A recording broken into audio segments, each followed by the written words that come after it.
आगे विदुर जी महाराज सृष्टि विषय प्रश्न करते हैं कि ब्रह्मा जी के नाभिक कमल से, भगवान नारायण के नाभिक कमल से ब्रह्मा जी प्रकट हुए और ब्रह्मा जी के 4 मुख थे, 4 वेद, साम वेद, ऋग्वेद, यजुर्वेद, अथर्ववेद के प्रणेता। बाद में व्यास जी महाराज ने 4 उपवेद भी लिखे और महाभारत की भी रचना की, 17 पुराण भी लिख दिए, भगवत गीता भी लिख दी, लेकिन उनको संतोष नहीं हुआ। तो नारद जी आते हैं और व्यास जी को देखते हैं कि व्यास जी महाराज संतुष्ट नहीं है। तो उन्होंने कहा कि आपने सब कुछ लिखा, वेद लिखे, वेद की ऋचाएं, साम वेद आदि, लेकिन इन सब को सीधा कोई समझ नहीं पाता, पढ़ नहीं पाता। हमारे यहाँ 4 वेद है जिसमें पूरा खगोल, भूगोल, ज्योतिष शास्त्र, आयुर्वेद, सारे सब कुछ, औषधियों के बारे में ऋषि मुनियों ने सब कुछ बताया। भगवान का आवाहन करते, सामगान करते तो भगवान स्वयं इस धरा पर आते हैं और अपना भाग लेकर सब देवता अपने अपने स्थान को जाते हैं। इतना मंत्रों में शक्ति है कि जहां शुद्ध उच्चारण करके पवित्र भाव से जब भगवान को बुलाते हैं तो भगवान वहां जरूर आते हैं।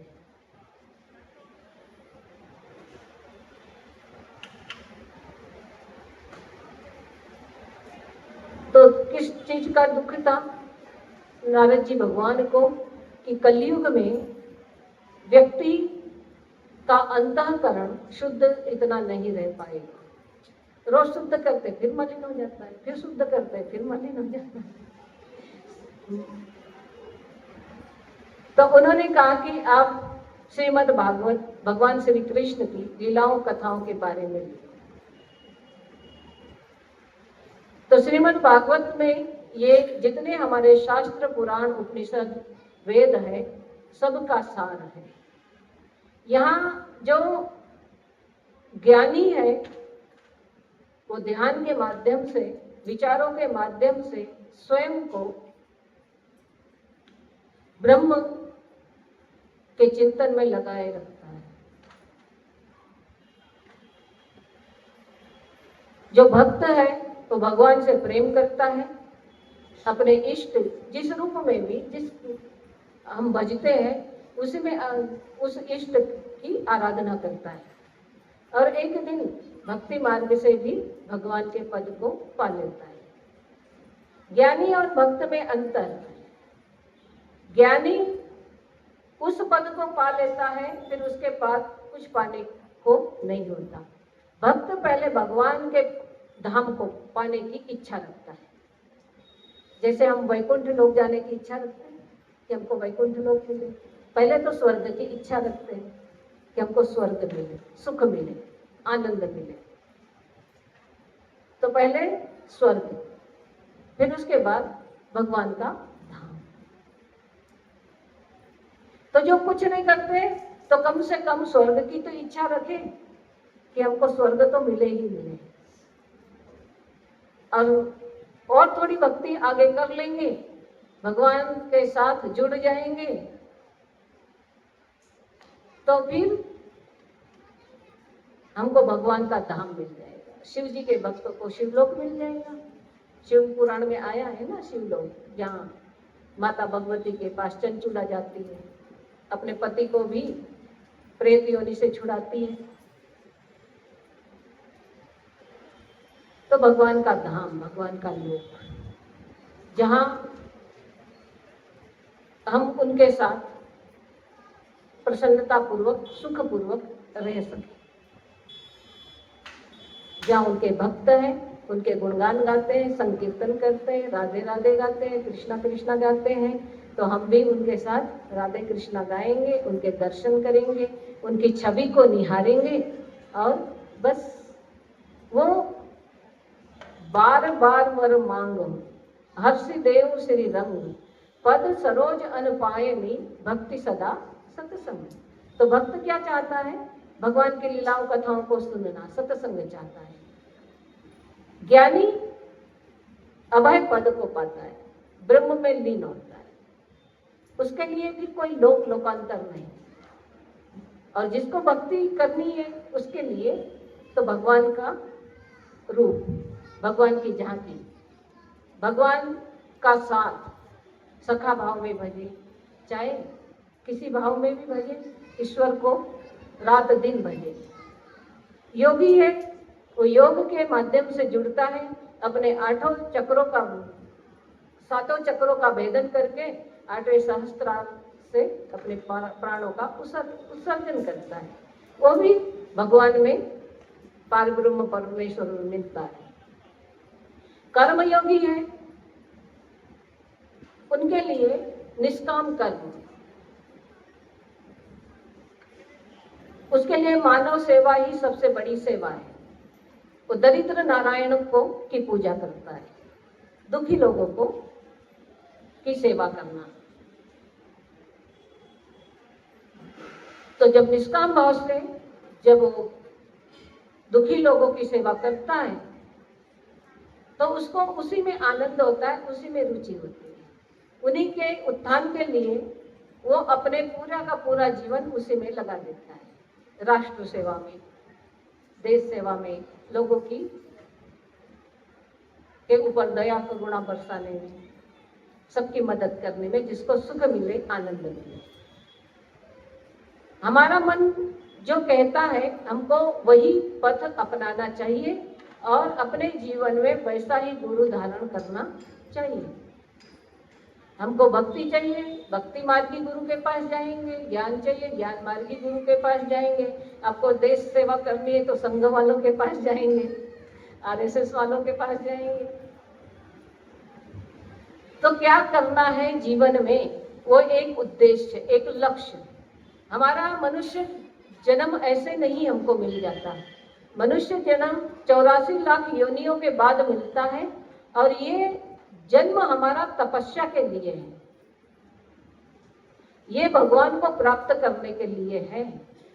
मनुष्य ही एक ऐसा जीव है जो अपनी बुद्धि को यदि परमात्मा में लगा देता है तो ये बुद्धि निर्णायक बन जाती है। अभी हमने अपने को पूरा का पूरा परमात्मा में लगाया नहीं तो हमारी बुद्धि डामाडोल हो जाती है, ये अच्छा है कि वो अच्छा है कि वो अच्छा है।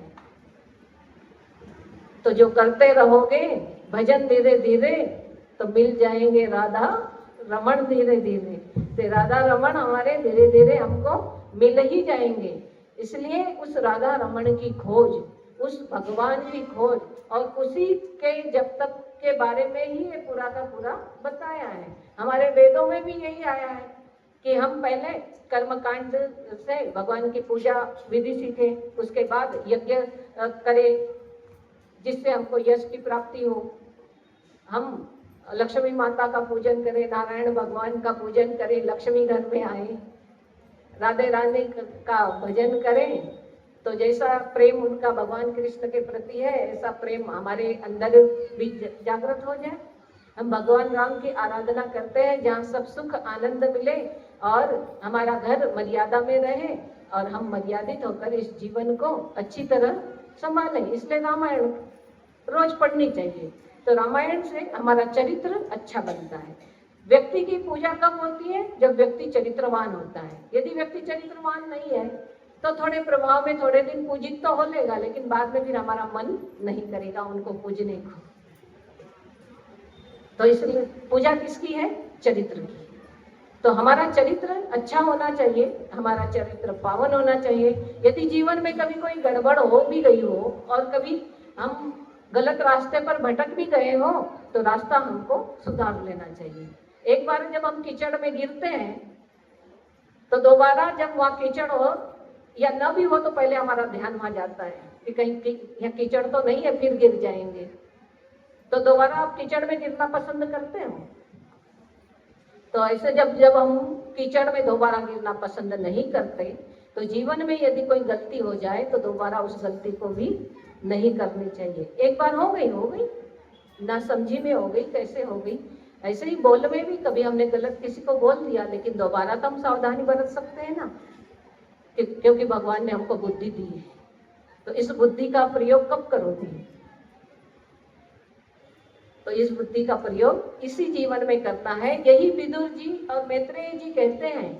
और नारद जी भगवान ने जब भागवत के बारे में चर्चा की कि आप भागवत लिखो, और नारद जी अपना पूर्व चरित्र बताते हैं कि पूर्व जन्म में एक दासी का पुत्र था, और मेरी माँ ब्राह्मणों के यहाँ खाना बनाने का काम करती थी। चातुर्मास आया, संत आए, तो बोलते हैं कि मेरी माँ उन लोगों के लिए भोजन इत्यादि सब बनाती थी। सारे संत महात्मा जब भोजन कर चुके होते थे, और जो भोजन के पात्रों में भोजन इकट्ठा होता था, उस भोजन को नारद जी एक बार खा लेते थे, क्योंकि इससे ज्यादा उनकी माँ के पास कुछ था नहीं, वो किसी के यहाँ काम करती थी। और नारद जी जब चातुर्मास में संत महात्मा आए, तो उनके साथ नारद जी भी भजन करते, परमात्मा में ध्यान लगाते हैं। जब जाने लगे संत, तो नारद जी ने कहा कि मुझे भी ले चलो। तो उसकी माँ कहने लगी कि मैं अकेली हूँ और बुढ़ापे का ये मेरा सहारा है, यदि ये चला गया तो मैं क्या करूँ। सब लोगों को नहीं लगता कि बेटा यदि साधु बन गया तो हम क्या करेंगे। बेटा विदेश चला जाए तो हम बड़े खुशी होते हैं। वो विदेश से आपकी सेवा करने आता है, आपके हाथ पैर दबाने आता होगा रात को उड़ के। तो ये जीवन ऐसा ही है कि हम जहाँ अच्छा हो, जहाँ धर्म पूर्वक हम रह सके, जहाँ एक व्यक्ति अपने स्वयं के कल्याण के लिए आया हो और कई लोगों को भक्ति के मार्ग में लगा दे, वो अच्छा है कि नहीं। लेकिन कोई माता बनाएगी साधु कि हम अपने बच्चे को साधु बना देते हैं। तो ऐसे ही नारद जी की माँ भी साधु बनाने के लिए तैयार नहीं थी, बोलते थे यही मेरे बुढ़ापे का सहारा है। तो संत महात्माओं ने कहा कि भाई हमारा दरबार तो सदैव खुला है, जब तक माँ है माँ की सेवा कर लो, उसके बाद तुम्हारा मन है तो तुम हमारे यहाँ आ जाओ। नारद जी उनकी आज्ञा से रुक गए। एक दिन नारद जी की माँ दूध निकालने के लिए गौशाला में गई, तो वहां सांप बैठा हुआ था, तो नारद जी की माँ को काट लिया। नारद जी की माँ का देहावसान हो गया। नारद जी ने जिनके यहाँ रहते थे, उन्होंने अंत्येष्टि संस्कार आदि किए, और नारद जी सीधे उत्तर दिशा की ओर वहां से निकल गए। कई नदियां पार की, घने वन जंगल इत्यादि सब आए, और नदी के किनारे एक सुंदर वट वृक्ष था। वहां पर नारद जी उस वट वृक्ष के नीचे बैठ गए और भगवान का ध्यान करने लगे। भगवान ने नारद जी को दर्शन दिए और भगवान वहां से अंतर्धान हो गए। नारद जी आंखें खोलकर उसी छवि को देखना चाहते हैं, फिर आंखें बंद करके हृदय में वही छवि देखना चाहते हैं, लेकिन दोबारा वो छवि उनको नजर नहीं आई। तो नारद जी दुखी हो गए कि अभी तो भगवान ने मुझे दर्शन दिए थे, कहाँ चले गए। आकाशवाणी हुई कि इस जन्म में अब दोबारा दर्शन नहीं होंगे, अगले जन्म में आप ब्रह्मा जी के मानस पुत्र बनकर आएंगे। तो नारद जी को उस जन्म में भगवान के दर्शन फिर नहीं हुए, एक बार हुए, लेकिन उन्होंने भगवान का भजन नहीं छोड़ा। हमको यदि कोई ना मिले तो हम छोड़ दें, तू नहीं तो किसी और दूसरे को भज लेंगे। तो नारद जी भगवान का भजन करते रहे। समय आया तो उन्होंने अपने देह का त्याग किया और अगले जन्म में ब्रह्मा जी के मानस पुत्र बनकर आए, और वही भगवान नारायण ने उनको वीणा दी। उस वीणा पर सदैव वो भगवान नारायण के गुणगान गाते रहते थे, और सदैव गुणगान गाते गाते नारद जी ने त्रिलोकी को जीत लिया। कि नारद जी जहां भी जाते थे स्वच्छंद रूप से जाते थे। और एक नारद जी ऐसे हुए कि जिनसे देवता भी प्रसन्न रहते थे और राक्षस लोग भी प्रसन्न रहते थे। राक्षस लोग भी उतना ही सम्मान करते थे नारद जी का जितना देवता करते थे। और भगवान के दरबार में तो कहीं भी विचरण कर सकते थे, आ जा सकते थे और सदैव भगवान का भजन ध्यान कीर्तन में अपना मन लगाए रहते थे। तो नारद जी ने अपनी कथा क्यों सुनाई कि इस जन्म में यदि भगवान न मिले कोई बात नहीं, अगले जन्म में तो हम भगवान के भक्त बनकर ही आएंगे। अगले जन्म में हम ध्रुव बनकर आ जाए, प्रहलाद बनकर आ जाए, हम मीराबाई बनकर आ जाए, रविदास बनकर आ जाए, कबीरदास बनकर आ जाए, किसी न किसी रूप में तो हम वापस आएंगे ही आएंगे। जहां हम यात्रा अपनी खत्म करेंगे आगे की यात्रा वहीं से शुरू हो जाएंगी। तो ये यात्राएं अपने जीवन में कि कैसे सत्संग करके गुरुओं के सानिध्य में रहकर, संतों के सानिध्य में रहकर हम अपने जीवन का उत्थान कर सकते हैं। कोई भी शास्त्र में ये नहीं लिखा कि आप गृहस्थ हो तो आपको गृहस्थ में भी साधु बनकर ही रहना है। गृहस्थ में आप जैसा रहते हैं वैसे रहो, जब संतों के आश्रम में जाओ तो वहां सत्संग करो और जो वहां सुनकर आए वो नित्य प्रति अपने घर में करो। नित्य नियम, तो पहले आसन, फिर प्राणायाम, प्रत्याहार, धीरे धीरे ध्यान, धारणा, समाधि। तो सब धीरे धीरे आएगा कि हमको एकदम आ जाएगा। जब हम प्रयास करेंगे तो प्रयास करते करते करते हम एक दिन समाधि अवस्था तक पहुंच ही जाएंगे। तो यह भगवान की धारणा के बारे में बताया।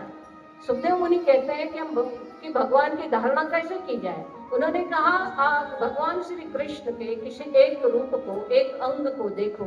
एक अंग को देखते देखते उनके पूरे श्री विग्रह को पूरे देखो कि भगवान का श्री विग्रह कैसा है, उनका नाक कैसा है, आंखें कैसी है, मुकुट कैसा पहना हुआ है, तिलक कैसे लगा हुआ है, उनके बाजुओं में किस तरह के कंगन बाजूबंद बंधे हुए हैं, कैसे भगवान श्री कृष्ण त्रिभंग ललित अवस्था में खड़े हैं। और उस त्रिभंग ललित अवस्था में हम उस प्रभु के दर्शन करें, उनका अवलोकन करें, वही की वही झांकी हमारी आंखों में समा जाए। इसलिए दर्शन किससे होते हैं? आंखों से। आंखों की बड़ी महत्ता है। आंखें अच्छा भी देखती है, बुरा भी देखती है। जब इन आंखों में उस भगवान की झांकी, उसका नूर समा जाए तो फिर दुनिया आपको फीकी लगेगी। आज दुनिया अच्छी लगती है, भगवान का रूप फीका लगता है। और जब हम धारणा करते करते भगवान के रूप को अपने नयनों में समा लेंगे तो फिर आपका संसार फीका हो जाएगा और वही रूप आपके अंतःकरण में समा जाएगा।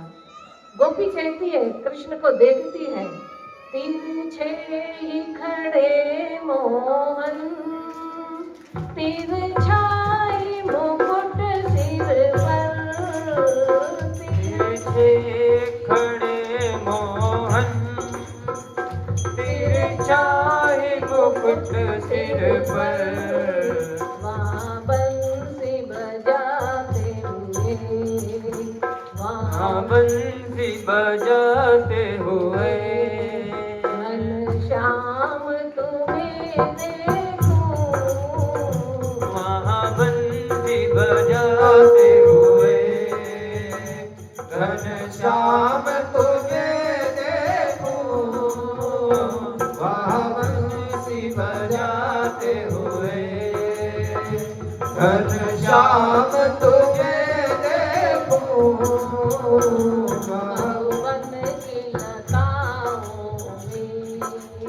मधुबन की लताओं में, घनश्याम तुम्हें देखूं, ओ मधुबन की लताओं में, घनश्याम तुम्हें देखूं, ओ मधुबन की लताओं में, ओ घनश्याम तुम्हें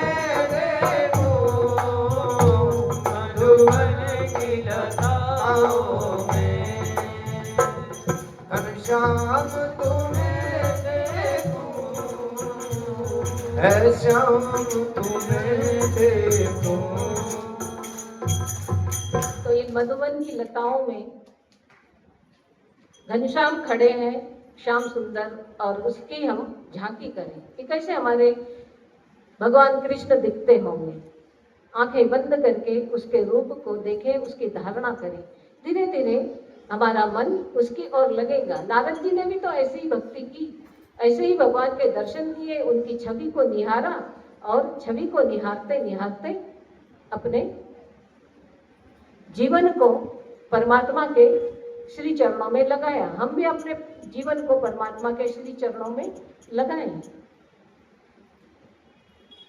और धीरे धीरे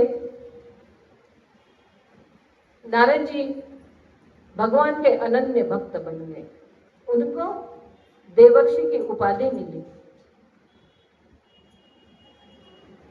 हमारे जीवन को जो संतुष्ट करे, ऐसी हमारे अंदर भक्ति होनी चाहिए कि जहां हमको दूसरे से कोई अपेक्षा ही न रह जाए। जब तक अपेक्षा है, आशा है, निराशा मिलेगी ही मिलेगी। जब तक सुख की कामना है, दुख आएगा ही आएगा।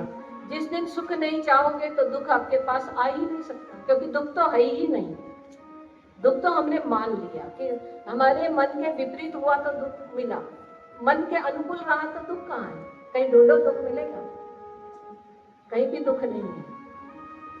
किन से दुख होता है? सामने वाले के शब्दों से कि अच्छे हैं तो प्रेम मिल गया, बुरे हैं तो दुख मिल गया। तो हम उनके शब्दों के पुजारी हैं कि भगवान के पुजारी हैं? जिस दिन आप समझ जाओगे तो उस दिन फिर आपको ये दुनिया बुरी नहीं लगेगी। ये दुनिया फिर आपको मधुबन की तरह लगेगी कि मधुबन में सब तरह के वृक्ष है, फूल भी है, कांटे वाले वृक्ष भी है, अच्छे वृक्ष भी है, बड़े बड़े वृक्ष भी है, छोटे छोटे भी है, सुंदर फूल खिलते हैं। और जहाँ बहुत सुंदर फूल होते हैं वहाँ कांटे जरूर होते हैं। तो आप कांटों को ध्यान दोगे तो आपको कांटे नजर आएंगे, और फूलों को ध्यान दोगे तो फूल नजर आएंगे। ये दृष्टि हमारी होनी चाहिए कि हम यहाँ क्यों आए हैं और हमको क्या चुनना है। आप गुलाब तोड़ने के लिए जाओगे तो गुलाब का कांटा तो चुभेगा ही चुभेगा।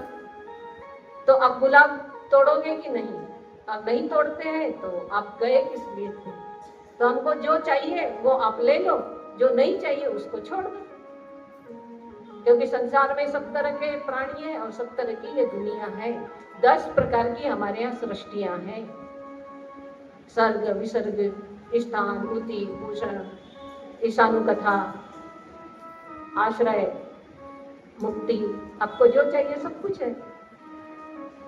तो हमारे यहाँ कथा आती है सनकादि ऋषियों की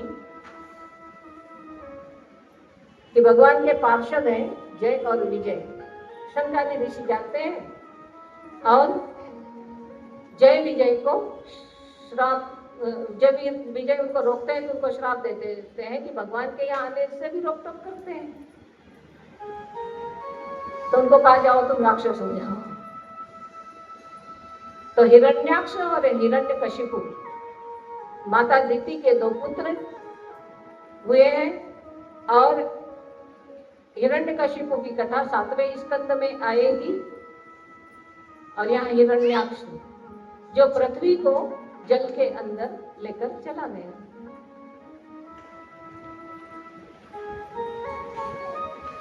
तो ब्रह्मा जी ने कई प्रकार की सृष्टि की। पहले अपने मानस पुत्रों को उत्पन्न किया तो सारे के सारे ऋषि मुनि ध्यान साधना करने के लिए चले गए। सब शादी करने को तैयार नहीं हुए, सृष्टि करने को तैयार नहीं हुए। तो ब्रह्मा जी ने फिर रुद्र भगवान को पैदा किया। रोते हुए रुद्र भगवान पैदा हुए और उन्होंने अपने तपोबल से, अपनी शक्ति से बहुत सारे रुद्र पैदा कर लिए। तो ब्रह्मा जी ने कहा कि अपनी ये सृष्टि को समेटो, ऐसे रोते हुए रुद्र इस सृष्टि में नहीं चाहिए। तो ब्रह्मा जी ने के एक दिन खड़े थे तो ब्रह्मा जी ने के 2 भाग हो गए। एक भाग से महाराजा मनु प्रकट हुए और एक भाग से रानी शत्रुपा। ब्रह्मा जी ने उनको आज्ञा दी कि जाओ तुम सृष्टि करो। तो मनु और शत्रुपा ने कहा कि हम कहाँ पर रहेंगे, क्योंकि यहाँ तो रहने के लिए कोई जगह ही नहीं, जल ही जल है। तो ब्रह्मा जी ने छींक मारी तो छींक से 12 भगवान प्रकट हुए। बोलिए 12 भगवान की जय। 12 भगवान सीधे जल के अंदर प्रवेश कर गए और अपने दोनों दांतों के ऊपर पृथ्वी को उठाकर ले आए। जब पृथ्वी को उठाकर लाने लगे तो हिरण्याक्ष आ गया और हिरण्याक्ष कहता है कि मेरे साथ युद्ध करो। भगवान श्री कृष्ण हिरण्याक्ष के साथ 28 दिन तक युद्ध करते हैं और 28वें दिन हिरण्याक्ष का वध हो जाता है और भगवान कृष्ण इस पृथ्वी को लेकर आते हैं। इस पृथ्वी पर सुंदर वनस्पतियां आदि सब खिलने लगी, चारों ओर हरियाली हो गई, सुंदर झरने बहने लगे। जैसे ये प्रकृति परमात्मा चाहते थे, उन्होंने पूरी की पूरी हमारी इस पृथ्वी को बनाया और पूरे के पूरे इस पृथ्वी का एक छत्र राज्य महाराजा मनु के पास आ गया। महाराजा मनु ने मैथुनी सृष्टि प्रारंभ की तो उनके 3 पुत्रियां हुई, आकुति, देवहूति और प्रसूति, और 2 पुत्र हुए, प्रियव्रत जी महाराज और उत्तानपाद जी महाराज। आकुति का विवाह यज्ञ प्रजापति के साथ करते हैं और प्रसूति का विवाह दक्ष महाराज के साथ। प्रियव्रत जी महाराज बचपन में ही नारद जी के आश्रम में चले गए। निवृत्ति मार्ग को की चाह रखने वाले प्रियव्रत जी महाराज नारद जी के आश्रम में रहकर ध्यान साधना करने लगे। उनकी तीसरी पुत्र, बीच वाली पुत्री थी देवहूति। देवहूति का विवाह प्रजापति कर्दम के साथ, कर्दम ऋषि के साथ किया। तो उत्तान प्रिय मनु जी महाराज और शत्रुपा अपनी पुत्री को लेकर ऋषि के आश्रम में जाते हैं और कर्दम ऋषि से कहते हैं कि आप हमारी पुत्री के साथ विवाह करो। कर्दम ऋषि ने देवहूति के साथ विवाह किया। पहला हमारे यहाँ धर्म का विवाह माता देवहूति और कर्दम ऋषि का हुआ। मनु और शत्रुपा वापिस आ जाते हैं, पूरा अपना राज परिवार देवहूति का विवाह करके आ जाते हैं और कर्दम ऋषि 10,000 वर्ष के लिए समाधिस्थ हो जाते हैं। जंगल में आश्रम में कुटिया में अकेली देवहूति रहती है और अपने पति की सेवा करती है। जब कर्दम ऋषि ध्यान से बाहर आए और उन्होंने एक कृष्णकाय महिला को देखा, उन्होंने कहा कि तुम कौन हो? माता देवहूति कहती है कि मैं आपकी पत्नी हूँ। कर्दम ऋषि अपने तपोबल से उनको बहुत सुंदर नवयौवना बना देते हैं, युवती बना देते हैं और कहते हैं कि बोलो तुम्हें क्या चाहिए। उन्होंने कहा कि स्त्री के मन में एक ही कामना होती है कि उसको पुत्र और पुत्री हो। मेरी भी यही इच्छा है कि हमारा घर परिवार आगे चले, कुल का दीपक आए। कर्दम ऋषि अपने तपोबल से सुंदर एक विमान बनाते हैं जिसमें सारी सुविधाएं थी, सरोवर आदि सब उसी में, और सारी दासियां उनकी सेवा में लगी हुई थी। विहार करते करते कई साल हो गए और वहां माता देवहूति ने 9 कन्याओं को जन्म दिया और उन 9 कन्याओं का विवाह पुलस्त आदि अत्रि से हो गया। कर्दम ऋषि कहते हैं कि अब हमारा गृहस्थ धर्म पूरा हुआ। तो भगवान माता देवहूति कहते हैं कि पुत्र की कामना है। कर्दम ऋषि को याद आता है कि मैंने भगवान की आराधना की थी, तो भगवान ने कहा था कि मैं तुम्हारे यहाँ पुत्र रूप में आऊंगा। तो कर्दम ऋषि कहते हैं कि 1 वर्ष के लिए तुम व्रत में बंधो और हमारे यहाँ स्वयं नारायण अंश रूप में अवतार लेंगे। माता देवहूति 1 वर्ष तक नियम में बंधती है, 1 वर्ष 1 बार भोजन करती है, साधु संतों की सेवा करती है, भगवान विष्णु का पूजन करती है और अपने पति की सेवा में तल्लीन रहती है। समय आने पर सभी ग्रह अनुकूल होते हैं और भगवान कपिल का प्राकट्य होता है। बोले कपिल भगवान की जय हो। कपिल भगवान का जन्म हुआ, माता बड़ी प्रसन्न हुई। कर्दम ऋषि आए अपने पुत्र कपिल के पास और उन्होंने कहा कि प्रभु आप स्वयं अवतार लेकर आ गए हैं और अब मुझे आप संन्यास दे दो। कपिल भगवान सांख्य शास्त्र का प्रचार प्रसार करने के लिए आए, अपने पिता को सांख्य शास्त्र का उपदेश करके उनको संन्यास दिया। कर्दम ऋषि घर से निकलकर सीधे वन में चले गए और वहां अपने संन्यास्त धर्म का पालन करते हुए भगवान के परम पद को पाया।